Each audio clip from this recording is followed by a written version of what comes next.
I apologize.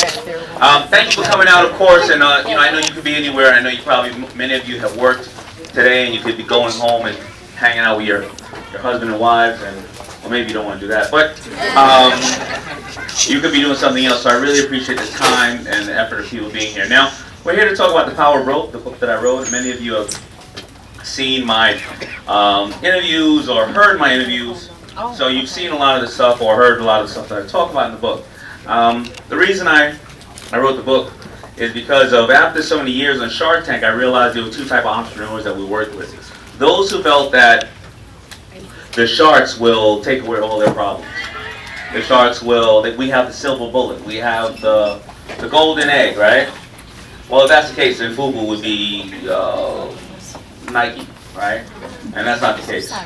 And then there was the other individuals who come up there and they don't have anything, and they have little resources, but they have a lot of hopes and dreams, and they know how to create strategic partnerships. They know how to find new pockets of where to sell and how to convert people onto social media, and they become wealthy or successful with or without us.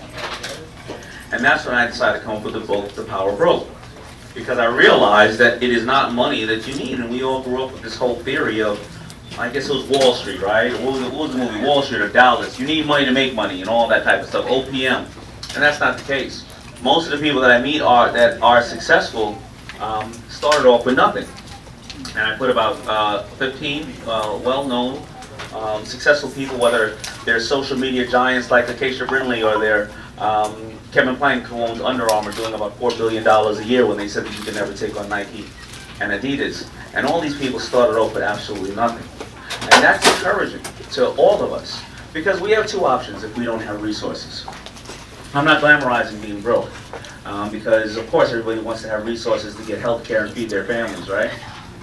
But you have two options. We can either be sorry for ourselves and take all the advice from people around us who are broke too, who tell you that you can't do anything and you will never be able to do anything.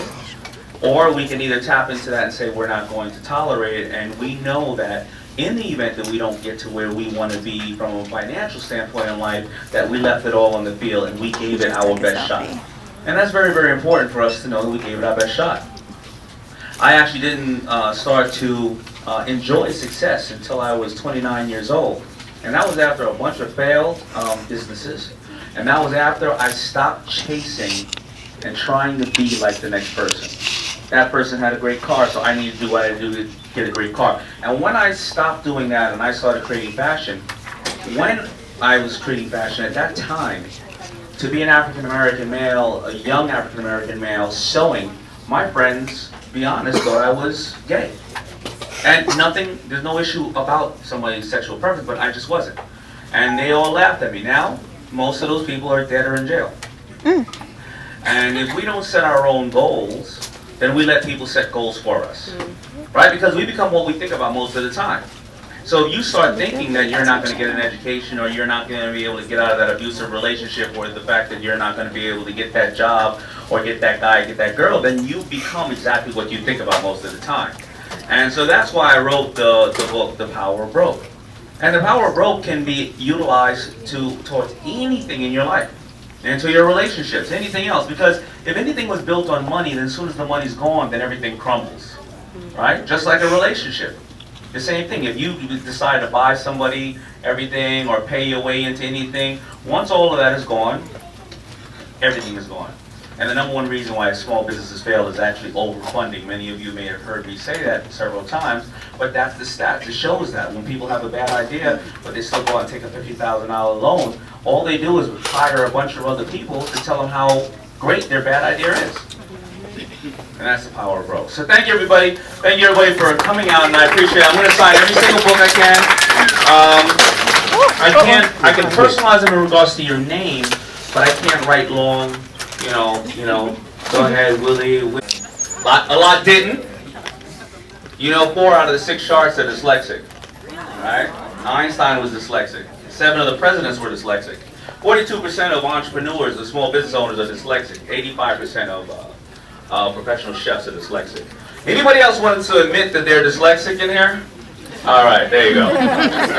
All right. Oh, so you know what we do? We always take this We always do this selfie where everybody puts their books up in the air. Let me get my book. I don't know if I can see it. You know this here? Yeah. All right. Yeah. You gotta get right here close to me. All right. All right, everybody, put your books up in the air. All right. There you go. Raise them up. All right. Hold on.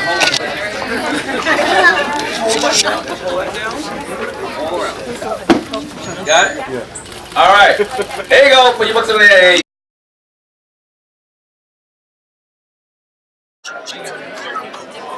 Hi, welcome to my channel, Average Black Girl.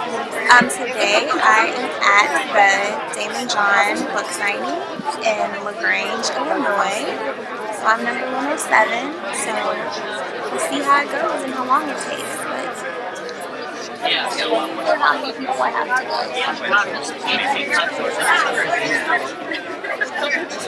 happy Thursday, everyone.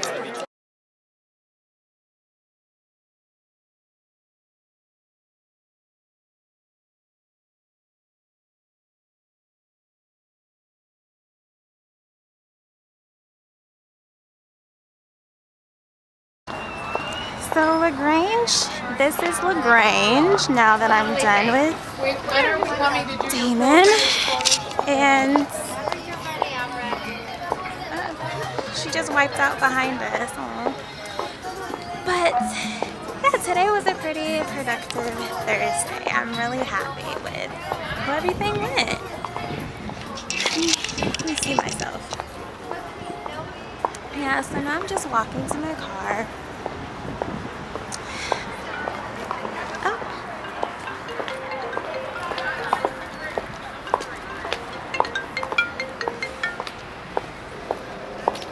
Hey girl.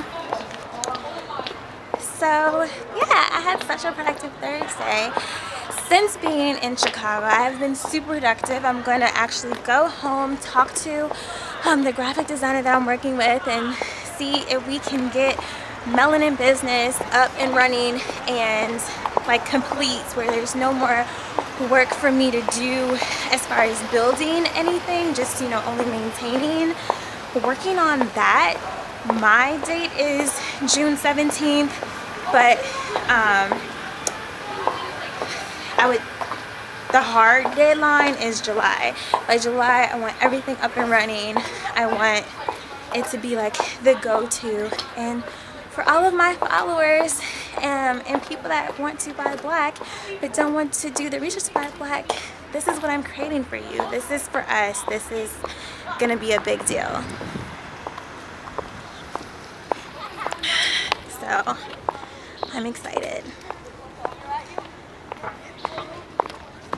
as I'm walking to my core in this Chicago evening.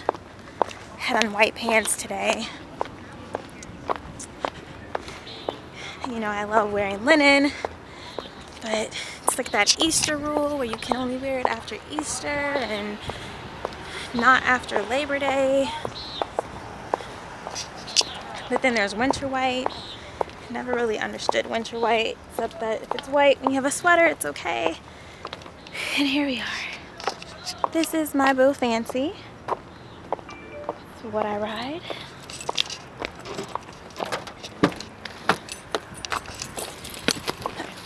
Alright.